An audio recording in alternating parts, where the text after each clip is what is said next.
Bienvenidos de regreso a De Todo y Nada con los Doctores. Estamos grabando un episodio más el día de hoy. ¿En qué estamos hoy?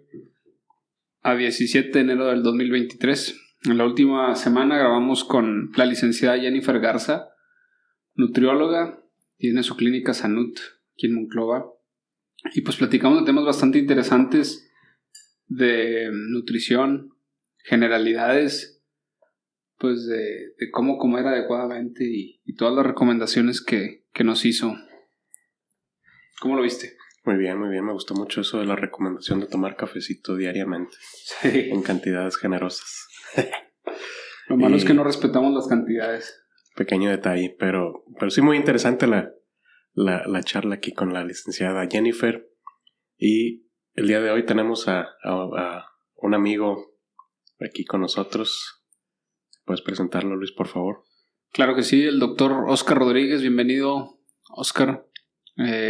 Oscar pues es, pues primero que nada nuestro amigo, socio y aparte colega médico. Anteriormente trabajamos juntos en el Seguro Social, pero pues nosotros ya no trabajamos ahí. No voy a hacer comentarios al respecto. Oscar es médico cirujano. ¿Por cuál universidad, Oscar? Autónoma de Nuevo León. Y hizo la especialidad de urgencias médico-quirúrgicas, ¿verdad? Así es. ¿En dónde hiciste la especialidad, Oscar? En el Hospital General Regional número 1, Carlos MacGregor Sánchez Navarro, en la Ciudad de México. Ciudad de México. Muy bien.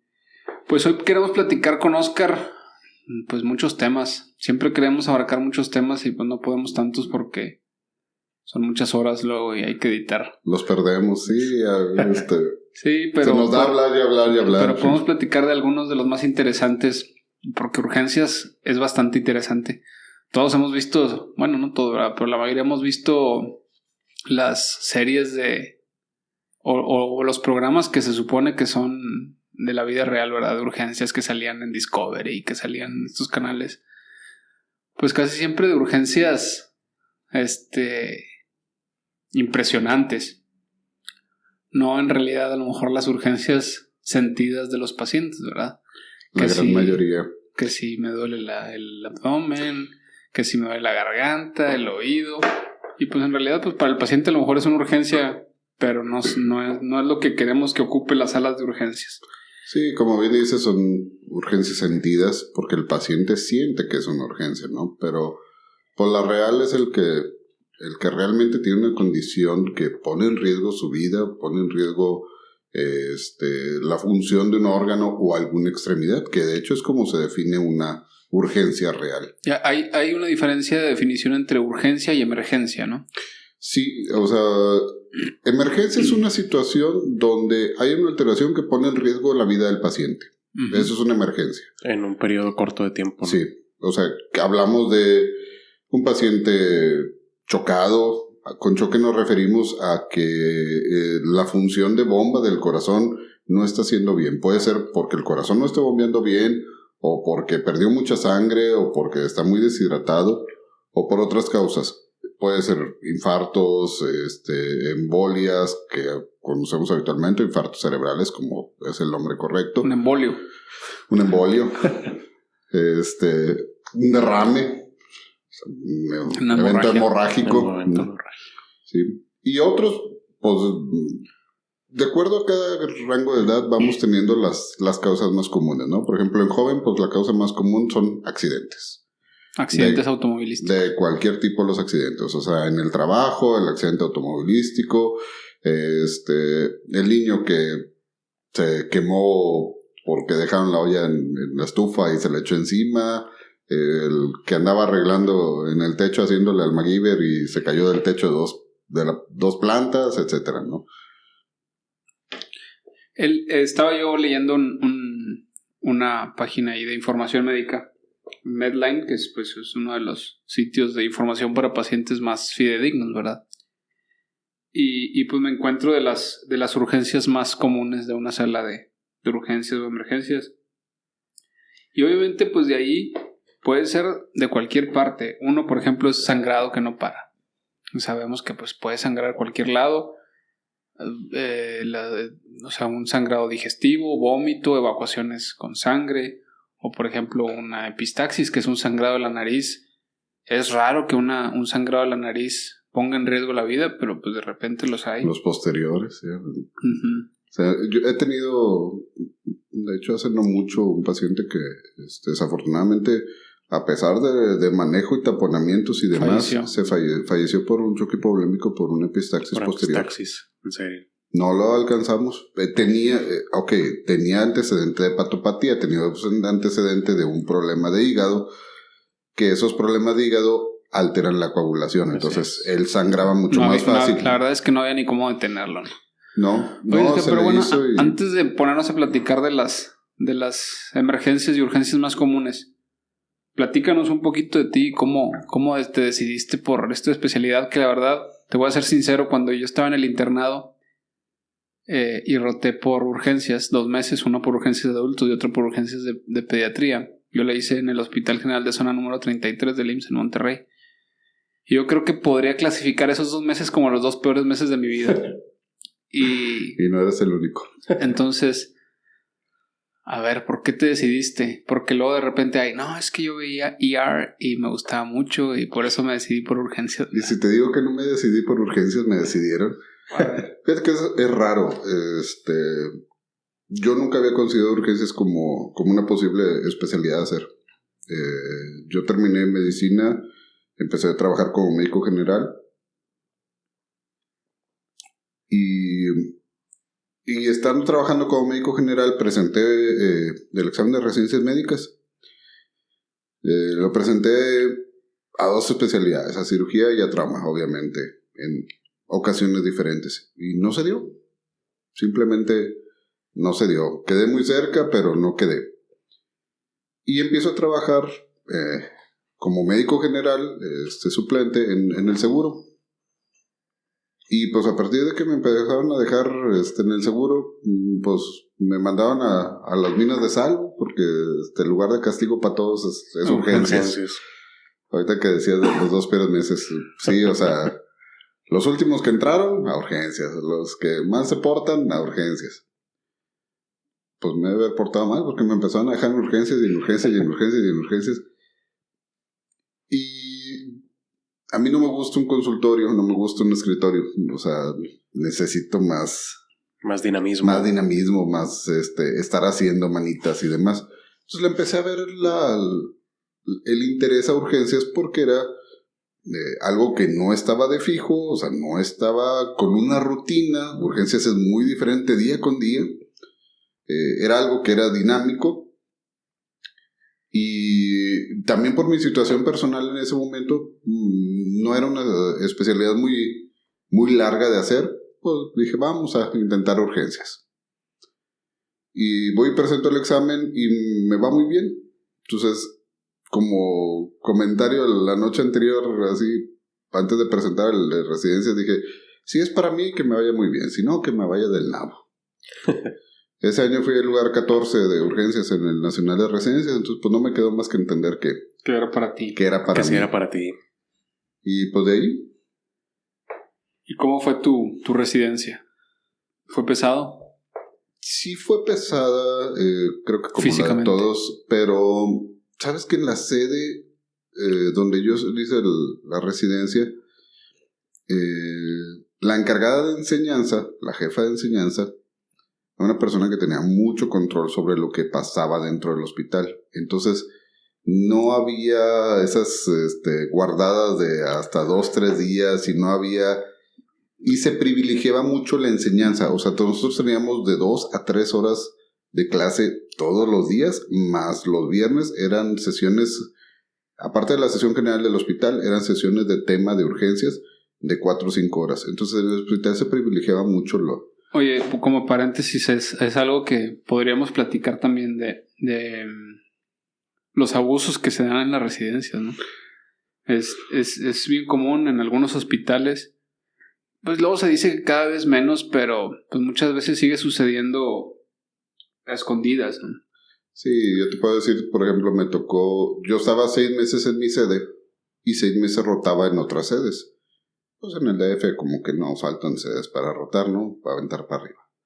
Y rotaba en institutos y rotaba en centro médico y en la raza y en los hospitales del departamento del Distrito Federal Y realmente me tocó la suerte de tener de chile, mole y pozole, o sea, de todos los sabores. Y varios de esos hospitales donde me tocó rotar, sí era el que Los castigos. el R1 no se sentaba, a menos que... O sea, mientras un R2, R3 estuviera parado, el R1... Tenía que estar parado. Paradito con su maquinita de escribir. En el hospital donde yo estuve, digo, nosotros la verdad es que para nada, o sea, el castigo era tráete un artículo para mañana y lo vas a exponer, ¿no? Un artículo científico. No había castigos físicos ni guardias de castigo generalmente, o quédate en la tarde a ver las interconsultas, eso era lo peor también. Pero me acuerdo de los de cirugía, que llegaban los R1 el 1 de marzo y así de entradita, 14 días guardados. 14 días en el hospital sin ir a su casa para nada. Entonces te tenías que llevar tus cambios de uniforme para 14 días. Pues me imagino que estar con el mismo 3 días, ¿no? Ni los dejaban meterse a bañar casi, ni irse a dormir, ni nada. Y la verdad es que no rindes, o sea, a mí me tocó... Pues no, y de las guardias, pues, de las cosas que se me quedó muy grabadas fue los cambios de año.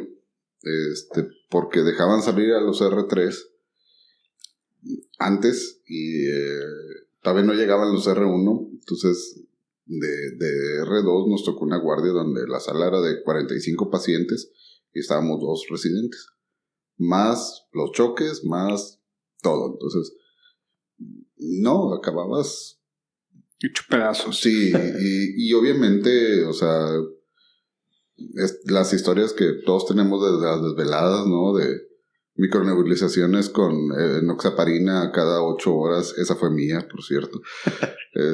O sea, poniendo en las indicaciones. ¿Sabes que ya está comprobado de todos los errores que puedes cometer por las horas que llevas despierto, y en algunos países ya está bien reglamentado toda esta cuestión de las horas. Hubo varios buenos. A mí al menos eso sale en las películas y las series, ¿verdad? No sabemos qué sucede en realidad. Pero aquí en México la verdad es que sí está reglamentado que no más de no sé cuántas horas guardias al mes, y no sé cuántas horas seguidas. Cuando pues normalmente cuando estás posguardia te quedas y te vas hasta... Bueno, nosotros nos íbamos hasta que terminaba la consulta del turno vespertino, que más o menos se acababa como a las 6, 7 de la tarde. Entonces estabas 36 horas, porque habías entrado a las 6:30 de la mañana del día anterior. Así es, acá nosotros salíamos después de evolucionar la tarde, alrededor de las 5 o 6 de la tarde. Pero cuando estabas posguardia, porque urgencias, pues no había con que me voy a dormir un ratito y 5 minutitos, o sea, no. Era rarísimo. Y esa, por ejemplo, te digo, micronebulizaciones con Conviven cada primavera. Fue la evolución de un paciente ya en la tarde, ¿no? La evolución vespertina. Y se me acerca la doctora y, oye, ¿y esto? Ha de ser una alergia perenne, doctora. No hay bronca. Sí me pasaba. Yo también estaba con la máquina de escribir, que te estás durmiendo y luego como que medio sueñas y empiezas a escribir lo que estás soñando. No, sí, te digo que hubo una de un compañero en el censo. El censo para entrega, pues era el nombre, la cama, los diagnósticos y los laboratorios. Oye, en los diagnósticos, no, sí, choque hipovolémico grado 3 y las mendigas R3. Quejándose. Pero así lo imprimió y así lo entregó. Ni cuenta se dio de lo que había estás puesto. Haciendo las notas a mano, estás escribiendo a mano y de repente una rayota así donde te quedaste dormido, sí. Ya no supiste ni qué escribiste, ¿no? Pero bueno, pues es parte de la cultura médica aquí del país. Pero yo pienso que sí es muy importante exigir disciplina a los residentes, ¿no? Definitivamente sí es muy importante la disciplina, pero de eso a castigos inhumanos que luego sabemos que pasan en algunos lugares, sí, está cañón. El problema, estoy de acuerdo con la disciplina. El problema es cuando esa disciplina la llevas más allá y pones en riesgo otras situaciones, ¿no? O sea, ahí es lo que... Es ese delgado balance entre disciplina y ya estarse pasando de dictadura. Así es. Bueno, y estábamos en tu residencia, ¿no? Específicamente. Sí, te digo, pues yo lo hice en la Ciudad de México. La verdad es que una etapa muy padre. Me tocó aprender mucho, me tocó rotar en muchos lados. 3 años hiciste residencia. 3 años. Así es, 3 años, pero pues yo siempre ya estaba casado cuando me fui a la residencia. Mi esposa vivía aquí en Monclova, ella se quedó trabajando aquí. La verdad es que yo siempre la idea fue terminando, regresar. van para atrás, así es. Y sí, pues terminando, la única plaza de base definitiva que había, Miguelito la agarró, afortunadamente, y pues ya me regresé con base. Llegando a todo dar. Muy bien. Y ahí sigues. Y ahí sí. Pero ya eres Muy bien. jefe como quiera. Hemos andado ahí rolando por diferentes lados, diferentes institutos, instituciones, hospitales y demás. Pero pues, ahí vamos. Pues sí, ya tienes una buena cantidad de años de experiencia en esto de las urgencias, entonces definitivamente puedes platicarnos cosas muy, muy importantes que queremos transmitir a la población en general en cuanto a cómo distinguir una urgencia de una emergencia, qué situaciones pueden poner en riesgo la vida y es necesario atenderlas inmediatamente o con la mayor premura posible. ¿Y qué cosas definitivamente no deben atiborrar los servicios de urgencias también, verdad? Eso es importante, hacer esa conciencia, ¿no? De qué situaciones pueden esperar un poquito a una consulta general. Sí, hay cosas con las que, o sea, todo mundo... Mira, la verdad es que, como dice un amigo, la urgencia real, todo mundo se da cuenta. El guardia que está parado en la puerta se da cuenta del paciente que realmente viene mal. Y no es el que llega haciendo aspaviento ni el que llega gritando. O sea, se les ve en la cara, se les ve en el color de piel. Obviamente el que pues, no responde y lo traen de aguilita, pues sobra decir, ¿no? O sea, hay cosas que son muy, muy específicas. El paciente que se ve pálido, el paciente que llega con signos vitales bajos, el paciente que llega con dificultad para respirar, el paciente que no responde, que lo hablas, lo mueves y está inconsciente. Esas son urgencias reales. Esos son pacientes que sí tienen que verse en ese momento, tienen que valorarse en ese momento y no deben esperar. Hay algo, y lo han de haber escuchado, que se llama triage. Uh-huh. El triage es un sistema de clasificación que se originó derivado de las guerras y tiene básicamente la función de determinar un grado de prioridad de la atención de los pacientes para optimizar los recursos con los que se cuenta y atender a la mayor cantidad buscando los mejores resultados con lo que se tiene. ¿Sí? Eso es importante porque urgencias no es un consultorio privado en donde tienen cita con horario y como llegaron se atienden. Se atienden por prioridad, ¿no? Exactamente. Y tampoco es un lugar donde me van a hacer más rápido las cosas. O sea, me pidieron estudios y me voy a urgencias porque me los van a hacer más rápido. No, o sea, urgencias, la clásica frase, me tengo que venir muriendo. Y pues si se viene muriendo es al que vamos a atender primero. Eso es de cajón.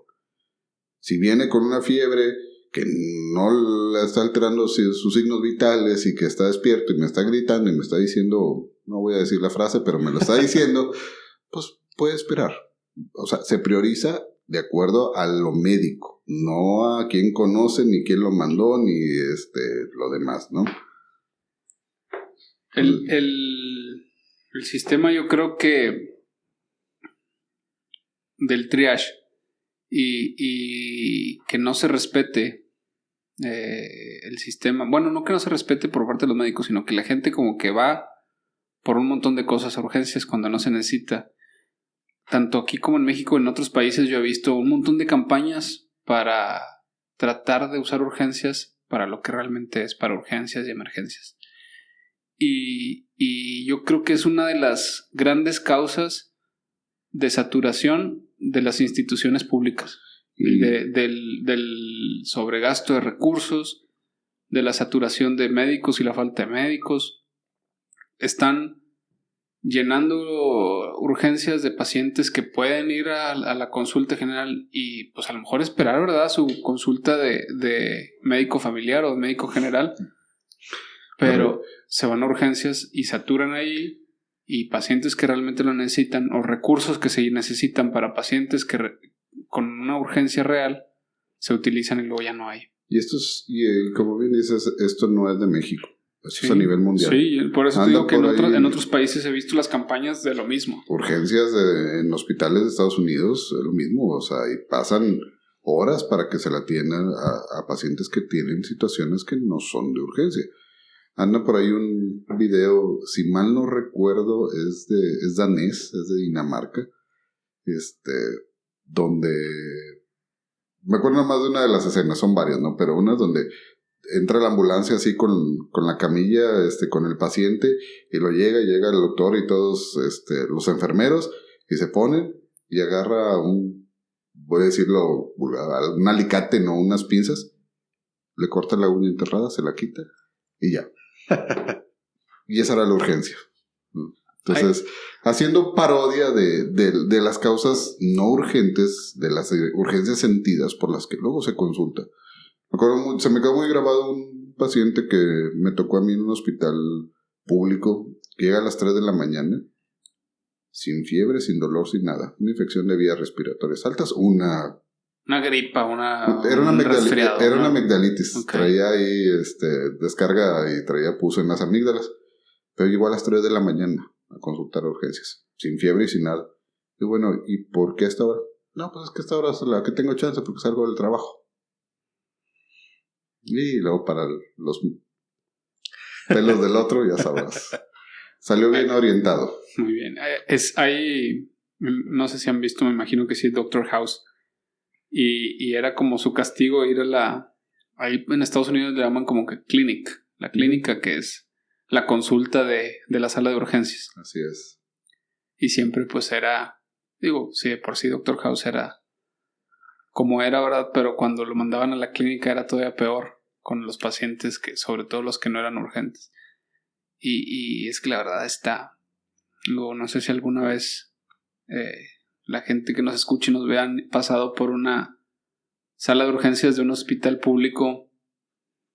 Están, por ejemplo, aquí que está rebasado completamente, las camillas hasta el pasillo de quirófano, camillas, sillas, pacientes en el suelo.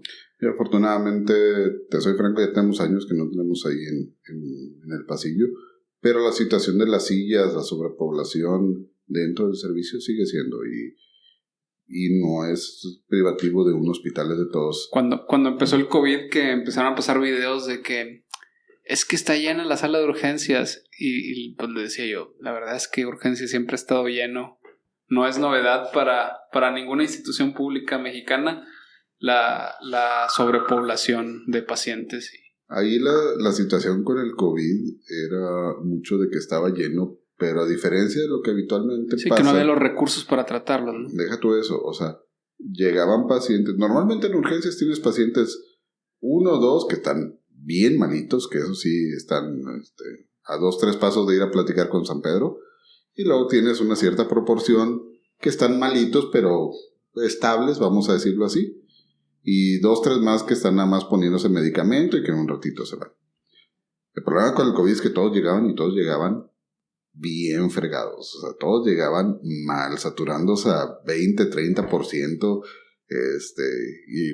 y sí, la verdad, bastante complejo. Eso aunado a lo que ya comentas, que aparte no había los suficientes recursos sí, humano, material y demás para atender tantos pacientes. La verdad es ahorita platicamos de tu experiencia durante el COVID, ¿verdad? Que fue uno de tus momentos que más pacientes te ha tocado ver, y pacientes a domicilio y en hospital y de todos lados, ¿no? Andarme escondiendo, sí. Oscar, pues entonces vamos a ahondar un poquito en esa experiencia de esta pandemia que no da tregua, que nos comentabas hace un momento que sigue, que de repente sí aumentan un poquito los casos de hospitalización, pero bueno, hubo un momento muy álgido, un momento muy crítico aquí en el país, bueno, en el mundo, ¿no? Que fue hace exactamente 2 años, ¿no? 2 años. Hace un par de años, en el cual nos tocó pues atender una cantidad impresionante de pacientes diariamente, y pues tú eras uno de los médicos que estaban ahí al frente de de la batalla tanto en la institución pública como en hospitales particulares. Y como comentabas, dando consultas a domicilio, que ya dices que ya te querías esconder ya para que no te encontraran, pero pues bueno, a ver, fuiste muy solicitado gracias a tratamientos acertados que estuviste dando. Pero ¿cómo fue esa experiencia de ese momento, digamos, más crítico? Yo creo que ha sido lo más crítico al momento, ¿no? Hace 2 años. Hoy hace 2 años. Fíjate que a mí me tocó lo de influenza de 2009 en la residencia, en el R1 precisamente, y nada que ver. O sea, a pesar de que fue la epidemia de influenza y también fue pandemia, también fue mundial, nada que ver con lo que fue, con lo que ha sido COVID. Mi experiencia complicada a nivel institucional, pues yo estaba ya más en puesto directivo, pero sin embargo, pues también entraba a ver pacientes, y cuando inició la pandemia, cuando los primeros casos que todavía no sabíamos qué, cómo, cuándo, dónde, que se dieron tantos contagios al mismo tiempo en el personal de salud, que se vació el hospital. Yo iba a estar una noche de subdirector y éramos, no te miento, 25, a lo mucho 30 gentes en todo el hospital en esa noche, de todas las categorías de la que me dijeras. Me tocó entrar a las áreas COVID a ver compañeros que en ese momento estaban hospitalizados. Me tocó defunciones de compañeros, me tocó altas de compañeros. Y sí, estuvo muy pesado porque no sabíamos qué. Siempre se ha dicho que la incertidumbre es lo que más miedo causa, ¿no? Y había mucha incertidumbre. Era llegar a la casa, encuerarse en la cochera, literalmente, sí. O sea, y casi que cerrabas ojos, nariz, te tapabas los oídos y te metías directo a la regadera en esos primeros días porque no sabías qué, y quitar a los hijos de que no te llegaran a abrazar porque venías llegando y porque todavía no te bañabas y todavía no te cambiabas y todavía no hacías todo el ritual para estar tranquilo tú. Ya después pues fuimos sabiendo nuevas cosas, fuimos aprendiendo nuevas cosas. Sí. Y ahorita lo vemos en retrospectiva y a veces hasta nos da risa, ¿no? El protocolo o el ritual que seguíamos al llegar a casa. Pero sí era una incertidumbre pues muy feita, ¿no? Yo personalmente en ese tiempo, bueno, también como anestesiólogos tuvimos que atender muchos pacientes COVID y pues yo creo que sí pasé, no sé, perdí la cuenta de los meses que pasé sin siquiera entrar a casa de mis papás. O sea, cuando estaba así feo y que estaba pues uno en contacto con el paciente y todo, y nada más me mandaba un mensajito a mi mamá, ya está la comida lista, y llegaba y me dejaba una charolita así en una bolsita así arriba del carro en la cochera, y desde la ventana me decía, está bien, nos vemos. No, pues está bueno. Y no más falta así el garrote en las barras, ¿no? Casi. Pero pues es que realmente no sabíamos qué era lo que podía pasar. Y yo creo que gran parte de lo que influía pues es que no queríamos sentirnos responsables de que le pasara algo a algún familiar. Exactamente, era el miedo. Por culpa nuestra, ¿no? Era el miedo de no saber hasta dónde corrías o exponías a tus familiares, a tus hijos, a tus papás, a los suegros, bueno, vamos a dejarla ahí nada más, de contagiarlos, ¿no? Y había miedo porque no sabías qué. La verdad yo reconozco a mucha gente porque yo a nivel institucional no estuve tanto dentro de las áreas, no estuve tanto dentro de paciente COVID, mi rol fue otro. Y hay gente que no solo entró, hizo, aprendió y estuvo. Esa primera etapa sí estuvo complicada por eso. Y la segunda etapa, que fue esa que comentamos hace 2 años, diciembre de 2020, enero de 2021, es la única etapa en que yo sí he cuestionado el haber escogido ser médico. Yo siempre desde niño dije que quería ser médico, o sea, ahí sí no hubo dudas ni nada. Pero era de que salía a las 7 de la mañana a la casa, llegaba a las 11 y media de la noche, continuo de estar viendo COVID, de estar atendiendo COVID y todavía llamadas en la madrugada, dar RCP en las madrugadas, ver fallecer gente de tu edad o menor, ver llegar gente con saturaciones que dices, esto no está escrito en ningún lado, o sea, sí, en los no libros existe que llegue un paciente con la 15% de oxigenación en la sangre y me esté hablando. Bueno, intentando hablar. Sí. Sí, o sea, a mí se me quedó grabado mucho un caso de un paciente prácticamente de mi edad.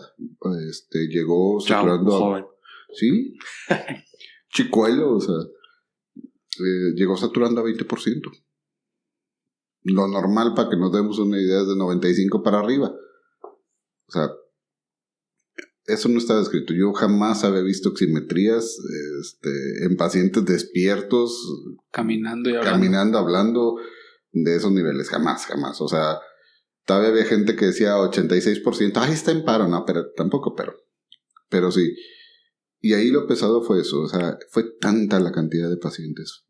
Fue tanta la carga de trabajo y el desgaste, la carga emocional, porque llegaba un punto donde tú sabías que ya habías hecho todo lo posible por el paciente y que ya estaba fuera de tu alcance lo que seguía. Obviamente seguías intentándolo y seguías ajustándolo y demás, pero ya sabías tú que ya no tenías más que ofrecer más que lo que ya le habías ofrecido. Sí. Y que quedaba fuera de tus manos el desenlace. Hay casos, en lo particular, me tocaron casos muy ambivalentes, totalmente lo opuesto. Pacientes que fui a ver a domicilio que tenían requerimientos de oxígeno de 10, 15, 20 litros por minuto, que ya no eran pacientes para estar en domicilio, pero que los familiares y el paciente nunca aceptaron trasladarse a hospital por muchas razones y por muchas cosas que se decían, que incluso yo llegué a irlos a ver independientemente de honorarios y cobro y demás, o sea, llegué a darles varias vueltas adicionales y que me dejaron de buscar y buscaron otras opciones y buscaron otras cosas y desafortunadamente no les fue bien, terminaron falleciendo. Sí. Y hay un caso que me acuerdo mucho, un señor de 82 años con antecedentes de problemas de corazón, hipertensión. Voy y lo veo a su casa, lo tenían ya con un concentrador de oxígeno, dije, no es suficiente, necesita oxígeno, necesitan hospitalizarlo. Y los familiares, no, es que me asegura que se va a salvar si lo lleva al hospital. Por supuesto que no se lo puedo asegurar. Digo, en el hospital se le puede dar más posibilidades de mejorarse. Total, no te hago largo el cuento, no aceptaron. Dije, bueno, ok, entonces pues le dejé indicaciones para manejarse lo mejor así que se pudiera en cama, casa. exactamente lo más que le podía brindar en casa. Lo llegué a ver 2 días o 3 días después, todavía bastante mal, pero todavía. La última vez que lo vi al señor tenía 82, si mal no recuerdo. Sentado, comiéndose un bolillo. 82 de saturación. 82 años. 82. Y la última vez que lo vi sin oxígeno suplementario, o sea, sin necesidad de oxígeno adicional, respirando el solito. Comiéndose un bolillo para el susto. Comiéndose un bolillito a gusto. Y ya. ¿Por qué? ¿Cómo? ¿Cuándo? ¿Dónde? No sé. Pero él la libró. De estar muy mal la libró. Y gente que parecía que estaba no tan mal, así se fue. Pues tenemos colegas médicos que en 3 días fallecieron de estar prácticamente caminando, de repente se fueron para abajo. Yo tuve un paciente que lo tenía hospitalizado y iba mejorando, ya iba disminuyendo lo que necesitaba de oxígeno suplementario y de repente una noche me hablan, doctor, el paciente se empezó a poner muy agitado, combativo, que se siente muy mal y perdió el estado de alerta, se quedó inconsciente. Llegamos, estaba en paro, le dimos reanimación y demás. Ya no salió. Y no salió. Muy probablemente hizo un evento vascular, porque sí, el COVID aparte aumentaba las trombosis y los infartos cerebrales y los infartos, a pesar de que los dejamos con medicamento para prevenirlos, como quiera nos tocó ver muchos pacientes con infartos cerebrales, con infartos al miocardio, con trombosis de las piernas, se inflamaban todos. Ahora, hace rato nos comentabas ahí en el corte que ahorita hay, no sé, 5 o 6 hospitalizados, ¿no? Antes de COVID, ¿cuántos había hospitalizados en esta época invernal de influenza? Fíjate que no muchos. O sea, a lo mejor 2, 4 durante la temporada de influenza. La verdad es que la vacunación de influenza sí ha disminuido mucho las neumonías por influenza. Y la de COVID también. De hecho, no tenemos los hospitalizados que tenemos ahorita por la vacunación de COVID. Para hacer un conteo y poder darnos cuenta de la diferencia. En estas épocas, a 17 de enero, hace 2 años, ¿cuántos había y cuántos hay ahorita? Ni me recuerdo. Hace 2 años, a estas épocas, teníamos, creo que eran 117 pacientes hospitalizados por neumonías de COVID. Graves, esos pues son pacientes graves.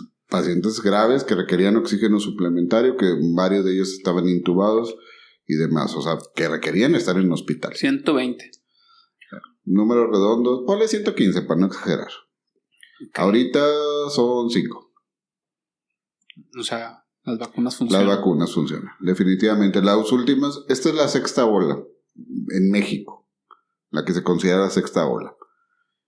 La 5ª ola tuvimos muchísimos pacientes de COVID y prácticamente pues, nadie es hospitalizado. Fueron... Estás hablando de muchos pacientes COVID en la consulta de urgencias y los consultorios, los módulos de atención respiratoria. Y yo llegué a ver en un día en esa 5ª ola que volvimos a andar ahí de casa en casa. En un día me tocó ver 5 familias. Fue en el verano del 2021, ¿no? No, ahora 22. 2022. Perdón, verano del 22. 22, sí, no, del 22. A mí me dio... Bueno, hubo un día que llegué a hacer 5 visitas a domicilio, 5 familias. Todos los integrantes de las 5 familias estaban positivos. O sea, te estoy hablando que vi a lo mejor 25, 27 pacientes ese día y solo eran 5 familias. Sí. Pero los 4 o 5 integrantes de la familia, todos estaban positivos. Todos con cuadros leves. Ninguno con requerimiento de oxígeno. Todos vacunados. Todos vacunados.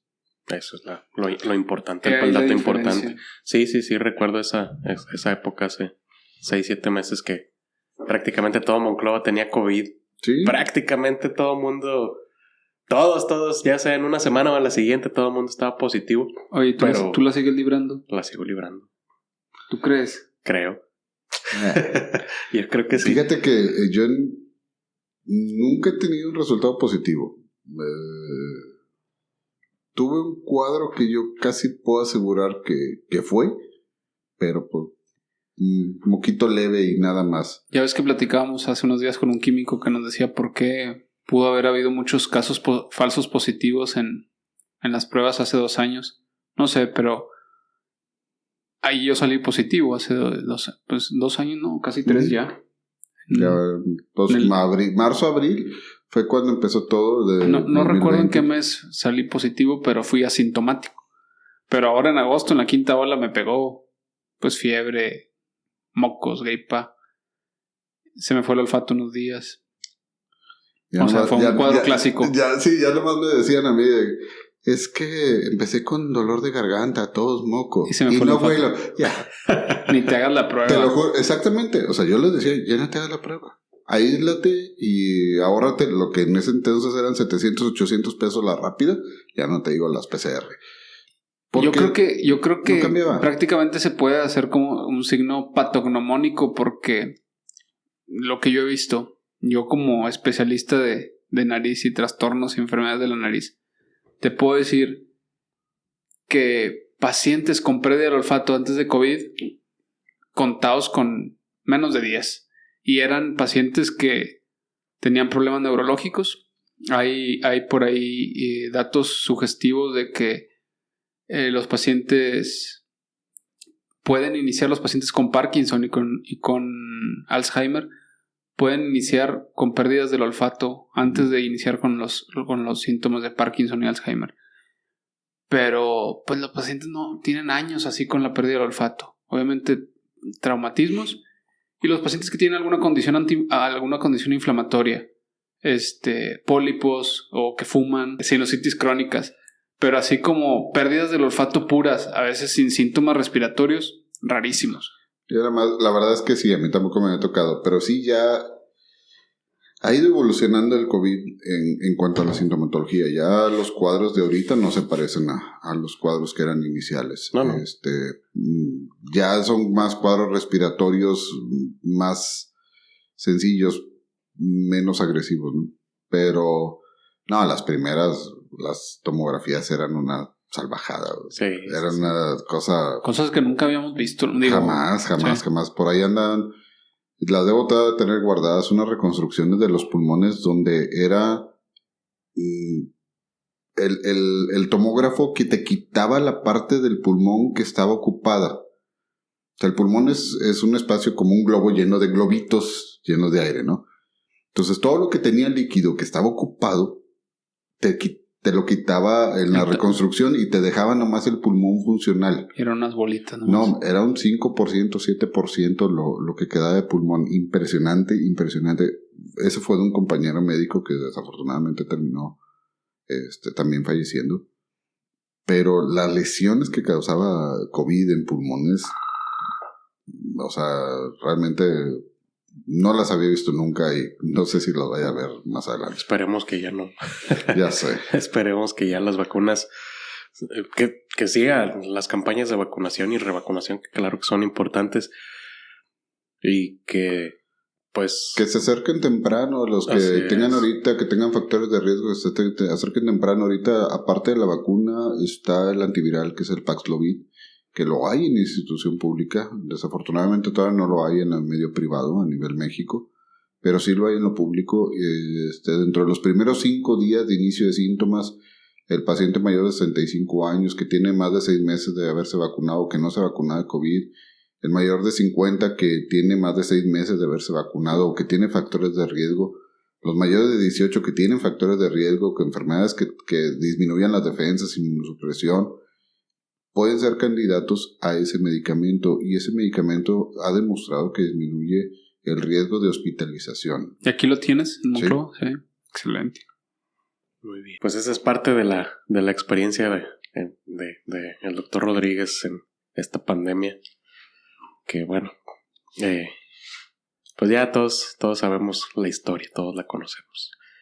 Sin embargo, siempre hay detalles que se quedan en la memoria para siempre, ¿no? Yo creo que también influye mucho el hecho de que al menos nosotros 3 somos originarios y residentes de esta ciudad, ¿no? Entonces nunca faltaba algún familiar, algún conocido, algún colega hospitalizado, ¿no? Lo cual hacía un poquito más difícil la situación. Pero bueno, afortunadamente, y gracias a la vacunación, vacúnense, por favor. Sí, definitivamente. Las cosas han cambiado mucho. Sí. Los riesgos de vacunas son mínimos comparados con los riesgos de la enfermedad sin vacuna. Así es. Oscar, cambiando un poquito de tema, obviamente el tema de las urgencias y las emergencias es pues impresionantemente amplio, ¿no? Pero bueno, dejando de lado la situación de los accidentes, que obviamente pues de eso la mayoría de las veces, bueno, cuando son en la vía pública o en el área de trabajo, pues no es la familia la que se encarga de llevar al paciente al hospital, ¿no? Siempre hay un servicio de ambulancia que el paramédico se encarga de hacer las maniobras iniciales y ya llega. O por en el caso de los accidentes automovilísticos, atropellamientos, etcétera, ¿no? Pero en el caso de las enfermedades, ¿qué consideras tú que son los datos a los cuales pues la familia debe ponerle o prestarle mucha atención y decidir que el paciente requiere de una atención médica urgente, de ya?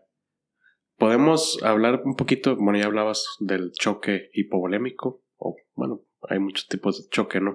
Pero choque por pérdida de sangre, choque por un problema cardiovascular, vamos a decirlo así coloquialmente, ¿no?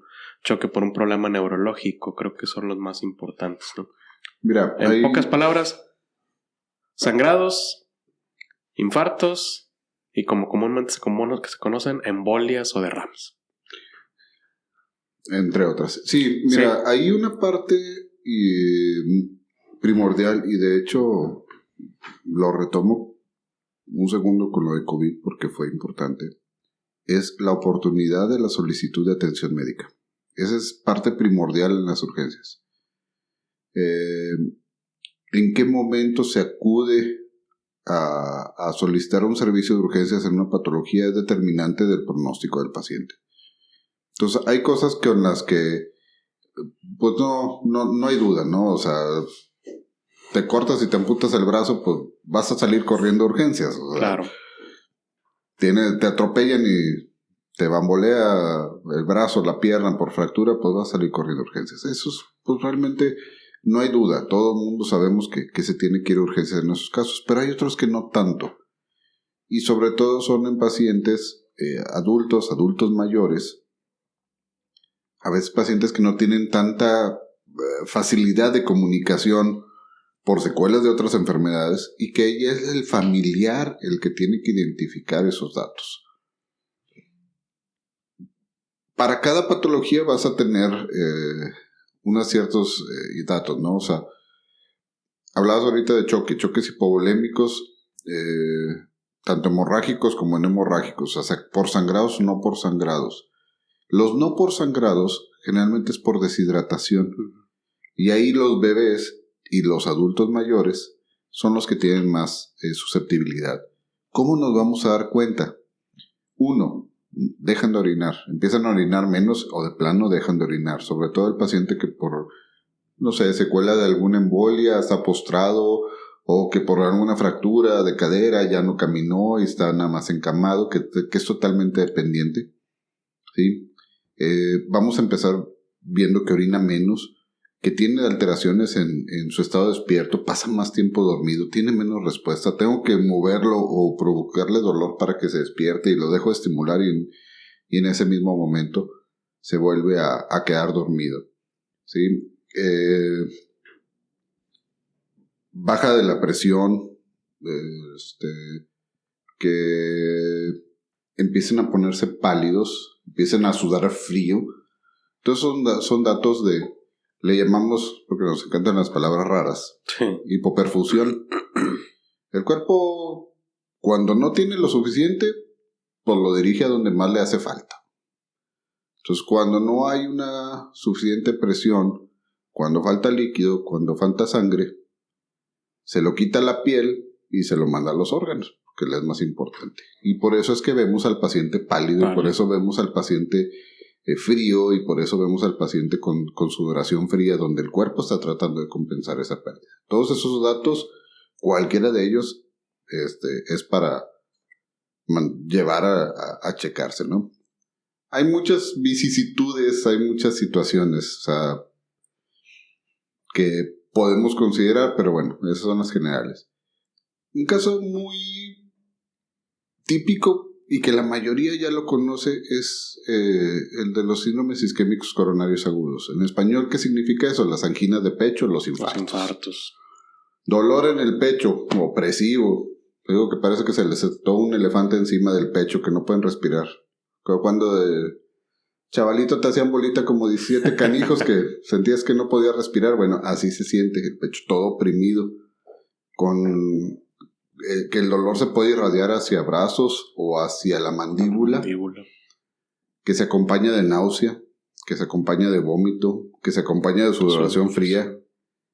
Hay un signo que no muchos dicen, pero les dan ganas de evacuar, les dan ganas de hacer popó, y ese es también un dato, junto con el dolor, no nomás solo, pero junto con el dolor también es un dato que se asocia a, ese es un cuadro de angina típico.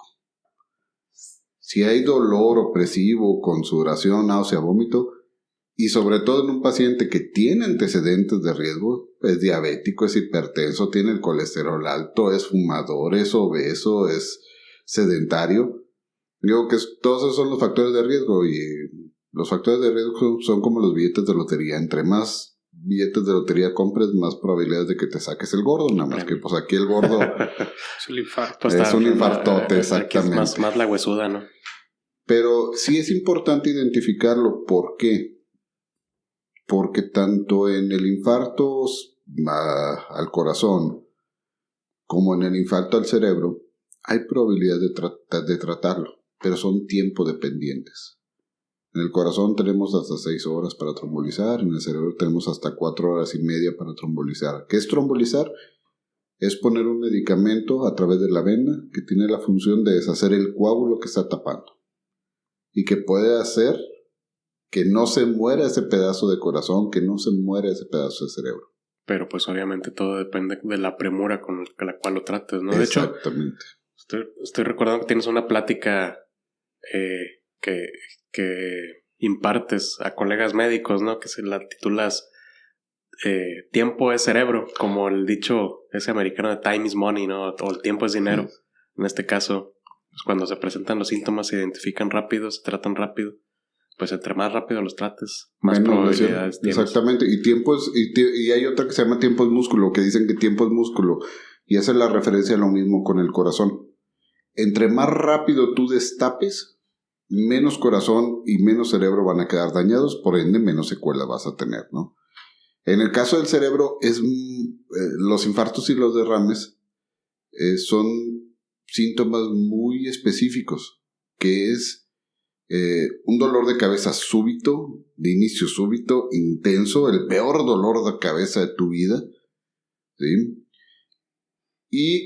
O la aparición de la parálisis de generalmente la mitad del cuerpo, cara, brazo, pierna, de uno u otro lado.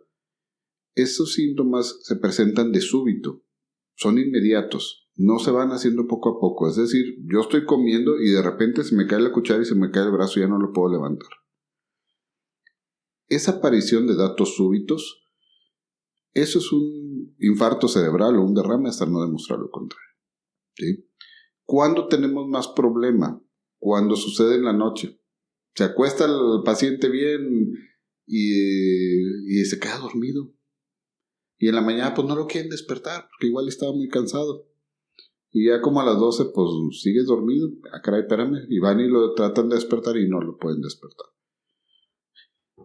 Entonces, cambios en el patrón de sueño, que se queden más dormidos, que yo lo intente despertar y no se despierte, esas alteraciones se tienen que checar en un servicio de urgencias, ¿sí? Sobre todo si son de inicio súbito. Se acostó bien y ahorita le pasó eso, lo tengo que checar. Si lo checo y me dicen que no fue nada, pues qué bueno. Pero si de repente al estar comiendo se me desvía la boca, se me enchueca la boca para un lado, se me cae el brazo, se me cae la comida, no puedo hablar a boca como eso es un infarto cerebral o un evento vascular cerebral hasta no demostrar lo contrario, y dentro de las primeras 3 horas le puedo ofrecer mucho beneficio. Entonces aquí una parte sí muy importante es que sepamos identificar los síntomas de esos eventos que sí son para llevarlos a urgencias, que sí son para acudir inmediatamente, y que ahí sí nadie les va a decir ¿por qué viene a estas horas? No. Por mí tragas, no te van a decir eso. No, te lo van a decir después, pero no en ese momento. Oye, y esas son pues de las emergencias que ponen en riesgo la vida, ¿no? Así es. Que supone que esa es la definición. Pero de las otras urgencias o emergencias comunes, a lo mejor yéndonos por especialidad, que luego te toca atender, ¿de cuáles nos puedes platicar así? Pues que tienes de todo, mira. Generalmente, retomando un poquito el triage, tienes 5 códigos, ¿no? El rojo, que es el que se viene muriendo, o viene muerto incluso, ¿sí? Es el que no respira, es el que no late, es el guardia, te va a decir, mételo allá, ¿sí? El naranja, que es el que viene muy mal, no está muerto, pero si lo descuidas los siguientes minutos, se va a hacer rojo. Luego vienen los amarillos. Los amarillos son las urgencias. Y luego vienen los rojos los verdes y los azules. Que esos en realidad son los que deberían estarse viendo en los consultorios de medicina familiar o en otros lados, que no son urgencias. Entonces, dentro de las urgencias tienes varias cosas, ¿no? Tienes, pues, el fracturado, tienes el esguince, tienes el que quedó trabado por la lumbalgia, tienes el que viene por el cólico de la vesícula, el que empezó con evacuaciones haciendo popó con sangre el día de hoy. Apendicitis. Dolores abdominales que pueden ser una apendicitis, oclusiones intestinales y todo por los intermedios ahí. Que esos también son casos de urgencias, pero que no tienen la premura o la prioridad que tienen los naranjas y los rojos, ¿no? Que afortunadamente estos últimos son el menor porcentaje, son 5%. O sea, los rojos y los naranjas, esos que realmente son... Esos son un 5% de los pacientes que acuden a los servicios de urgencias. Mira, encontré aquí dice, de acuerdo con el Colegio Americano de Médicos de Emergencias, la American College of Emergency Physicians, los signos de advertencia de una emergencia médica son los siguientes: sangrado que no para, de cualquier parte del cuerpo. Problemas respiratorios, pues eso lo hemos visto más últimamente, ¿no? Cambios en el estado mental, tales como comportamiento inusual, confusión, dificultad para despertarse. Los que mencionabas ahorita. Así es. Dolor torácico, pues ese es otro. Asfixia, que sería algo atorado en la vía aérea, me supongo que a eso se refieren. Algo atorado en la vía aérea, y ahí entra también luego, por ejemplo, los asmáticos con crisis asmáticas severas. Okay. Expectoración o vómito con sangre.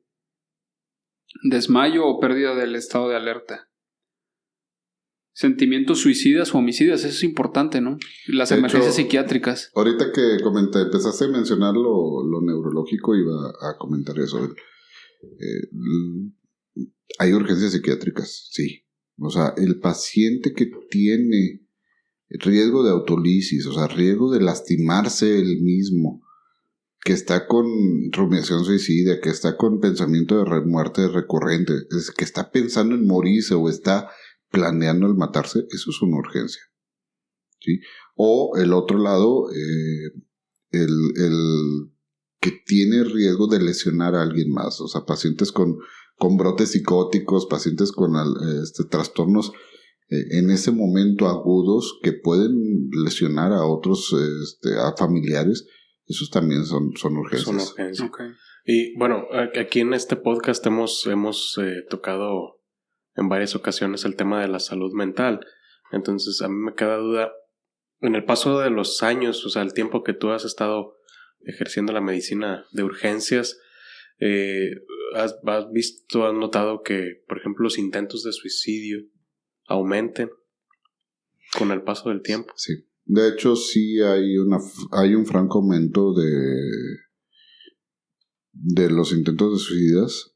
Hay un franco descenso en la edad en los que estamos viendo pacientes con intentos de suicidio.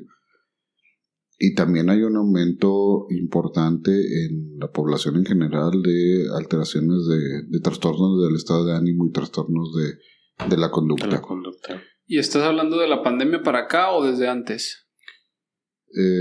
Estoy hablando desde antes, pero sí la pandemia es un factor que disparó esto. O sea, sí, posterior a pandemia hemos visto bastante mayor incidencia en trastornos del estado de ánimo, depresión, ansiedad, a eso me refiero. Oye, ¿y colegas con estados de síndrome de estrés con síndrome de estrés postraumático y esas cosas? Híjole, no soy psiquiatra como para decirte si síndrome de estrés postraumático, pero... Sí, con ansiedad y cosas así. Con trastornos del estado de ánimo, sí. O sea, sí con ansiedades, sí con estados depresivos, alteraciones conductuales que incluso los han llevado a buscar el apoyo de médicos psiquiatras y a estar con tratamientos. Sí, un buen número de compañeros de varias de las especialidades y varias de las categorías que tuvieron que ver con pandemia, empezaron a demostrar o a presentar posterior a ella sintomatología de alteración en su salud mental. Y en el resto de la población también el aumento en el intento de suicidios, ¿no? Sí, la verdad es que sí se ha visto y lo vemos desafortunadamente en adolescentes y en adultos jóvenes. Más frecuencia de intentos autolíticos e incluso múltiples. O sea, hay gente que lo ha intentado 2 o 3 veces. Y es una regla no escrita que un paciente que intenta lesionarse, por cada nuevo intento, las probabilidades de que lo logre van a ser mayores. Claro. Esa es una. Y la otra es, no es lo mismo el intento con un arrebato que me peleé, me enojé y me atiborré de pastillas, a el intento que es planeado, organizado, bien pensado, y eché la cuerdita y me aseguré de ponerle doble nudo para que no se vaya a romper y la rama está gruesa para que no se rompa. Entre más estructurado esté la idea y la planeación, ese paciente conlleva un riesgo de autolesionarse mucho mayor, y esos son pacientes que deben tratarse de manera inmediata en los servicios de urgencias. Definitivamente, esta es una emergencia real. Es una urgencia y es una emergencia, así es.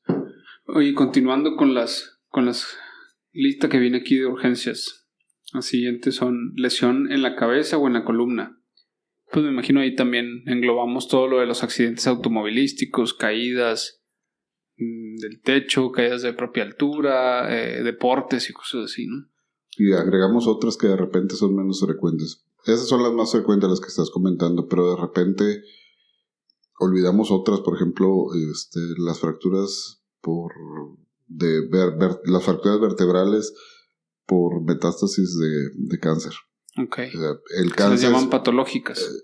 Fracturas en terrenos patológicos, así es. O sea, el cáncer va e invade el hueso y al invadirlo hace que el hueso pierda su fuerza. Se debilita, se rompe y compromete la médula espinal, que es la que el manojo de cables que va a hacer que se dé movilidad de ahí para abajo, ¿no? Otros son vómitos severos y persistentes. Un paciente que se puede deshidratar. Y deshidratar, y luego hay otras situaciones como sangrados, como el síndrome de Mallory-Weiss. Okay. Mallory-Weiss. O sea, se quema, digamos, Mallory-Weiss es un desgarro de la mucosa del estómago por el esfuerzo del vómito, se hace desgarro y empiezan a sangrar. Okay. Bueno, aquí viene ya. Lesión súbita debido a un accidente automovilístico, quemaduras o inhalación de humo, ahogamiento inminente, herida profunda o grande y otro tipo de lesiones. Dolor repentino y severo en cualquier parte del cuerpo. Mareo, debilidad o cambio súbito en la visión. Eso de dolor repentino y severo, ahí luego ese es el problema, ¿no? Que pues es para una persona severo, es un dolor, por ejemplo, yo lo he vivido personalmente y a cada rato, todos los días veo varios. Por ejemplo, las otitis externas, la llamada otitis del nadador o infección del oído del conducto, duele bastante. Duele hasta quitarte la playera. Entonces, pues para un paciente eso es un dolor severo, ¿no? Pues le dices, del 1 al 10, ¿cuánto te duele? No, pues me duele 10, me desperté en la noche con dolor, o sea, o los niños lloran por el dolor. Entonces, pues eso es una urgencia que para el paciente necesita ir a una sala de urgencias. Son los amarillos, son los pacientes que sí ameritan una sala de urgencias, que se deben ver idealmente dentro de los primeros 30 minutos de su ingreso a la sala, ¿no? Okay. Igual se refiere, por ejemplo, a una trombosis, o sea, vamos desde infecciones y lesiones relativamente triviales hasta situaciones que son más complicadas, ¿no? Por ejemplo, un coágulo que tapa la circulación del brazo, de manera súbita la circulación arterial, o sea, la sangre que va desde el corazón hacia el brazo y la mano, va a producir dolor súbito, y va a producir cambios en el color, y va a producir palidez, y eso es una urgencia. Hay que destaparlo, si no ese brazo va a marchar. Un infarto de brazo, haz de cuenta. Sí. ¿Haz de cuenta? Pero bueno, pues también el dolor es una sensación bastante subjetiva. Hay personas que lo toleran más que otras, ¿no? A modo de broma, luego dicen que solamente una mujer con dolores de trabajo de parto bien severos sabe lo que siente un hombre con gripa. Exacto. Sí, ahí es el umbral de tolerancia al dolor de cada quien. Ya vemos que pues sí, es comparable nuestra gripa con el trabajo de parto de una mujer.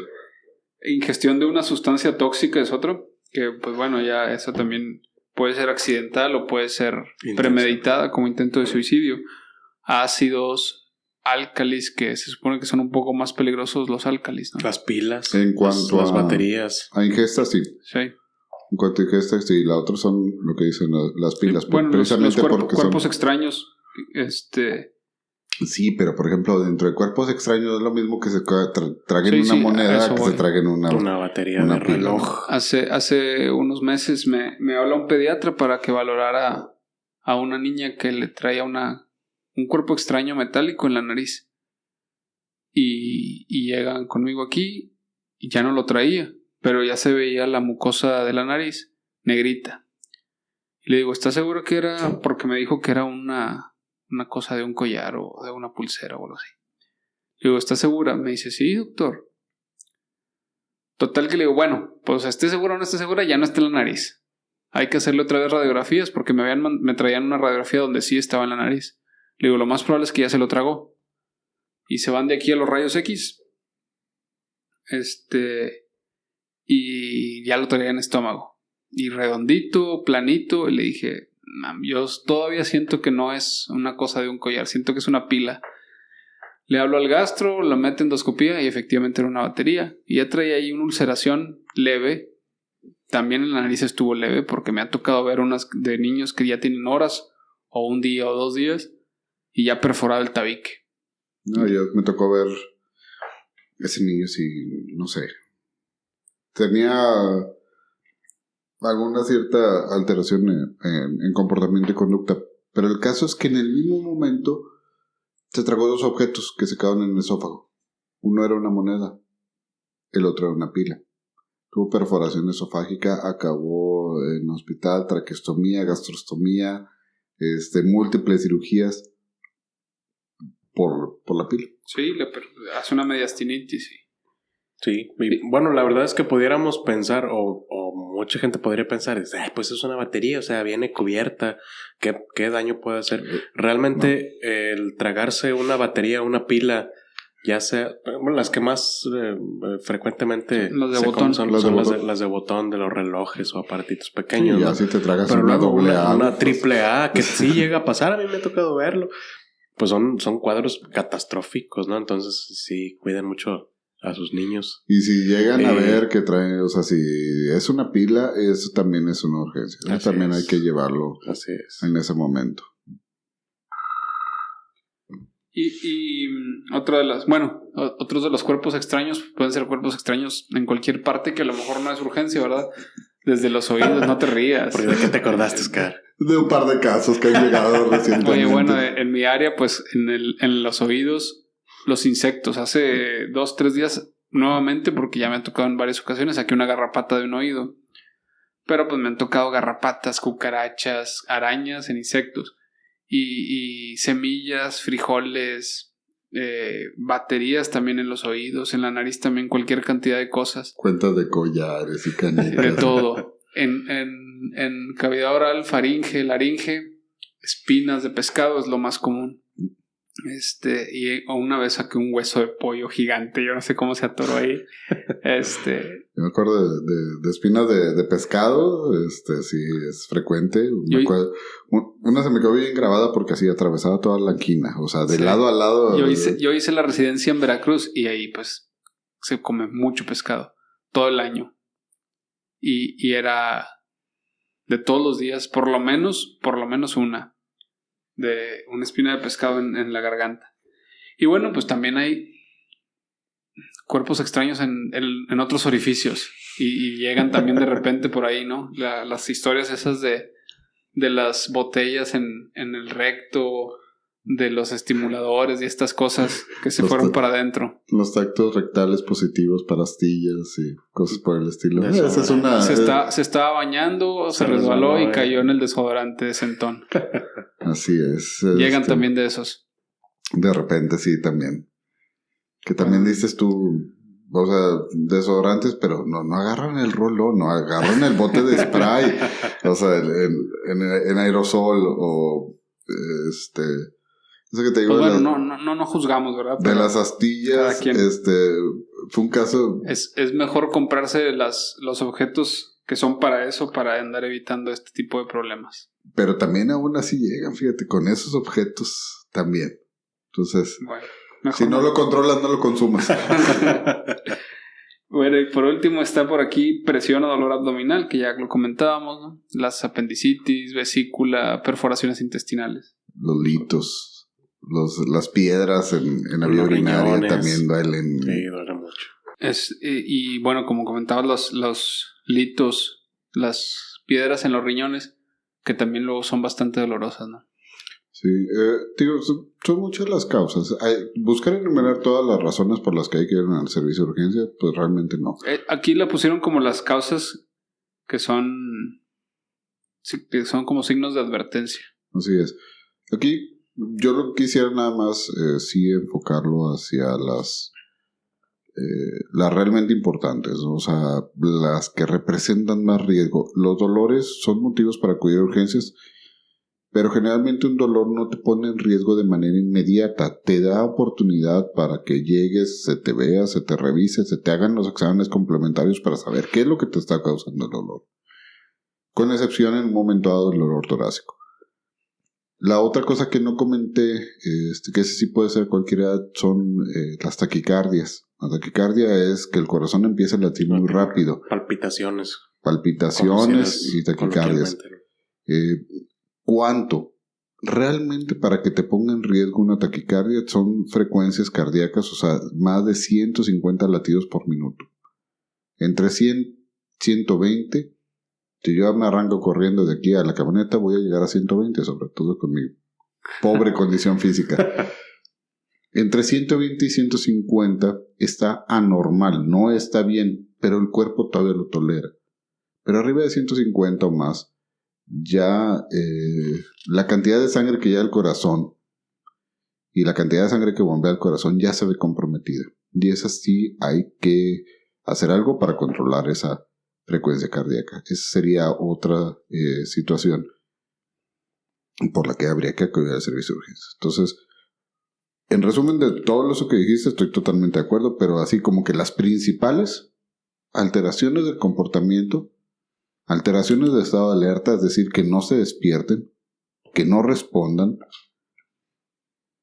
alteraciones en la presión, en las características que estén fríos, secos, hipotensos, pálidos, dolores muy fuertes y pues obviamente sangrado, ¿no? O sea, el paciente que sangra y que no le puede tener el sangrado, pues ese paciente inmediatamente me lo voy a llevar. Oye, otro que se me ocurrió ahorita, mordeduras de animales, personas y también insectos venenosos. Fíjate que ahí depende mucho de las regiones, sobre qué, ¿no? Por ejemplo, nosotros aquí, pues, víbora de cascabel, mordedura de víbora de cascabel, pues sí, es una razón para irte a revisar. Picaduras de insectos, sí depende, y lo ideal siempre es localizar el insecto, porque no es lo mismo que te pique una araña patona, vamos a decirlo de manera muy coloquial, a que sea una violinista, una Lactrodectus, una Loxoceles, a que sea una violinista. Bueno, Lactrodectus es la viuda negra, Lactrodectus mantans, y Loxoceles reclusa es uno de los tipos de violinista. Y hay otra, ¿no? Que también... Hay varias Loxoceles, pero bueno, de las principales, en nuestra comunidad no hay mucho Loxoceles, pero por ejemplo en la Ciudad de México hay mucho Loxocelismo, hay mucha picadura por Loxoceles. Entonces, alacranes, ¿sí? Hay varios alacranes que sí son venenosos y que sí necesitan atención, y hay otros que no tanto. Entonces, lo ideal en ese tipo de situaciones es, dentro de lo posible, sí pescar al insecto o al bicho. Digo, la víbora, nomás díganme que se oía que de cascabel y con eso tengo. No me lleven a la víbora porque entonces sí nos vamos a...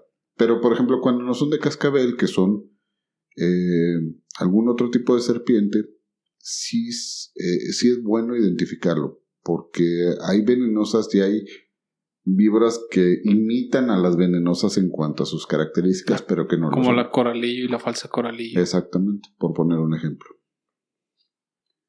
Y pues creo que son de las que vienen aquí numeradas y agrupadas todas, pero... Pues es lo más frecuente, ¿no? Y también, bueno, estamos platicando mucho de los motivos por los cuales acudir a un servicio de urgencias, pero creo que también es importante platicar por cuáles motivos no es necesario acudir al servicio de urgencias, ¿no? O sea, qué cosas te pueden pasar que pues lo puedes atender mañana, por la mañana, o puedes ir a la consulta con tu médico familiar o tu médico de cabecera al día siguiente, que puede esperar un poquito, o sea, que no necesitas acudir al hospital. Un gripón. Generalmente, infecciones respiratorias que no tengan dificultad respiratoria, que no estén batallando para respirar. Fiebres. Muchos dicen de la fiebre que convulsionan, sí, pero esos son los niños menores de 5 años. Y adivinen qué. Aunque hayan convulsionado, los voy a controlar nada más la fiebre. Entonces, es preferible, si yo tengo un niño de 2 años con calentura, es preferible meterlo a bañar que estarme esperando media hora o 40 minutos en la sala de espera para que lo vea el médico, para que me diga que le voy a dar paracetamol y lo meta a bañar. Así es. Dolores leves a moderados, obviamente el dolor intenso, pues eso no se los voy a discutir, pero oye, la torcedura de tobillo de hace 4 días, ¿cómo que puede esperar a la mañana si ya esperó 4 días, no? El sangrado de hace 3 días que ya no volví a sangrar y que ya tiene costra casi, creo, pues también puede esperar. Es bien común que llega en las noches las urgencias, ¿no? Como que ves a la hora que ya les molestó porque no pudieron dormir y ahora sí. Vamos. O no los dejó de dormir el niño y ahora sí. Ahora sí lo llevamos. Tuvo fiebre todo el día, pero mejor ahorita lo llevamos en la noche porque ya no durmió. A ver, en urgencias no se dan recetas, gente, por favor. Sí. Se les acabó el medicamento de la presión. No es urgencias el lugar ideal para solicitar. Para que les surtan su receta. Doctor, es que fíjese que la semana pasada tuve fiebre como a las 4 de la mañana. ¿Y qué trae ahorita? No, ya se me quitó, pero quiero que me diga por qué fue. No vaya a ser, que sea algo malo. Otra cosa, si los niños se caen, se pegan en la cabeza, pero ni se desmayan, ni vomitan, ni tienen alteraciones de la conducta, ni tienen alteraciones de estado de alerta, están comiendo bien, no es necesario hacer las radiografías. No. Ok. Y ya lo platicábamos la vez pasada con el doctor Víctor Aro también, que pues hay mejor vigilarlo en casa y ver si hay alguna alteración de ese tipo que mencionaste. De hecho, si fuera así, que lo valore, ¿verdad? El pediatra. De hecho, en el traumatismo craneoencefálico leve, niños y adultos, la vigilancia son 6 horas y después 24 horas en domicilio. No es necesario hacerle tomografía, ni radiografías, ni ninguna otra cosa. Si presentan datos de alarma, que los datos de alarma son vómito que no se controla, alteraciones de estado de alerta, que el paciente no responda, no se despierte, esté nada más como dormido, entonces sí necesitamos hacer algo. ¿Sí? Muy bien. Pues muchos temas para abordar en urgencias. Nos diste algunas recomendaciones, cómo identificar las urgencias reales, las urgencias sentidas, qué hacer si tenemos algún familiar con síntomas de infarto cardíaco o infarto al cerebro, que es así coloquialmente llamarlos. Creo que englobamos pues lo más común. Sí. No sé si quieres agregar alguna otra cosa, Oscar. Buscar crear un poquito de conciencia sobre el adecuado uso de los servicios de urgencias. Ese es el beneficio de todos. A todos nos va a tocar en algún momento, porque lo único que tenemos seguro en esta vida es que en algún momento nos vamos a morir. Yo espero que falte mucho, pero todos en algún momento vamos a tener una situación que ponga en riesgo nuestra vida y que incluso acabe con ella. Entonces, el hacer un buen uso de los servicios de urgencia nos va a ayudar que cuando lo necesitemos haya un espacio para que se nos dé esa atención. El saturar los servicios de urgencias con cosas que no son para buscar que se nos vea más rápido o porque no tenemos tiempo o oportunidad de ir a una consulta programada o de ir en un horario por las razones que sea, en algún momento vamos a comprometer a alguien más o a nosotros mismos. Entonces, sí es muy importante. Si no tienen una situación realmente urgente, no es el área de urgencias donde van a recibir la mejor atención. De hecho, se van a salir hasta enojados porque se tardaron mucho en atenderlos y luego les dijeron que porque iban a las 2 de la mañana por su nariz tapada o sus mocos o su gripa o... Seamos conscientes, el servicio de urgencias es para urgencias, para situaciones donde está en riesgo la vida y la función de un órgano, alguna extremidad o alguna parte importante del cuerpo. Muy bien. Orlando, ¿tú algo quieres agregar? No, creo que abordamos lo que planeamos. Y sí, pues eso es importante, tratar de hacer conciencia sobre el adecuado uso de las áreas de urgencias y que conozcan que hay médicos, hay gente especializada en tratar adecuada y oportunamente problemas pues que pueden acabar con la vida, como lo comentabas. O sea, los urgenciólogos son médicos capacitados para revertir las consecuencias o las secuelas, incluso la muerte de un infarto al corazón, al cerebro, etcétera, cuando se trata oportunamente, ¿no? Entonces, pues eso es importante también que todo el mundo lo sepa. Fíjate que ahorita que haces comentarios sí reforzar eso, o sea, el urgenciólogo es un especialista de las urgencias, no es un médico general que está en urgencias, no es un médico especialista que está en urgencias, es un médico especialista en urgencias. Y es el más adecuado y el más capacitado para tratar el infarto cerebral, el infarto al corazón, en ese momento urgente. Es el que va a tomar la decisión de poner medicamentos, ya después vendrá el neurólogo en el caso de los infartos o de los derrames, el neurocirujano, el cardiólogo. Pero el urgenciólogo no se va a esperar que lleguen uno de ellos para tratar un infarto al corazón o un infarto al cerebro. Y tienen la total, completa y absoluta capacidad como especialistas que son para tratarlos. Y de salvarlos de una muerte inminente. Así que, aunque luego aplique como la de que el anestesiólogo es el que hizo toda la chamba, pero las gracias las lleva el cirujano, bueno. Pues muchas gracias, Oscar. No, gracias a ustedes por la invitación. Bien instruidos de las urgencias y emergencias. Y pues invitado como quiera, abierta la invitación para otro episodio, hablar más específicamente de alguno de los temas.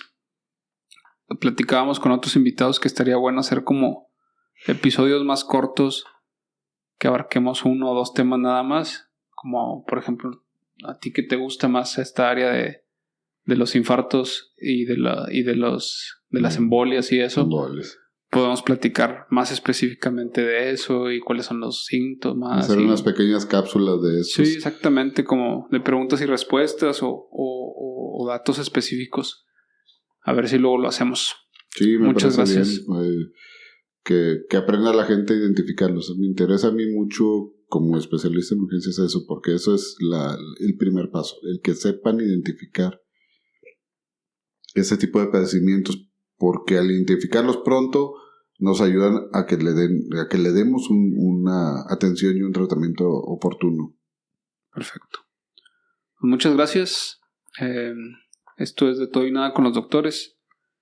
Y nos escuchamos y nos vemos en el próximo episodio. Buenas noches. Buenas noches y muchas gracias. Buenas noches a todos.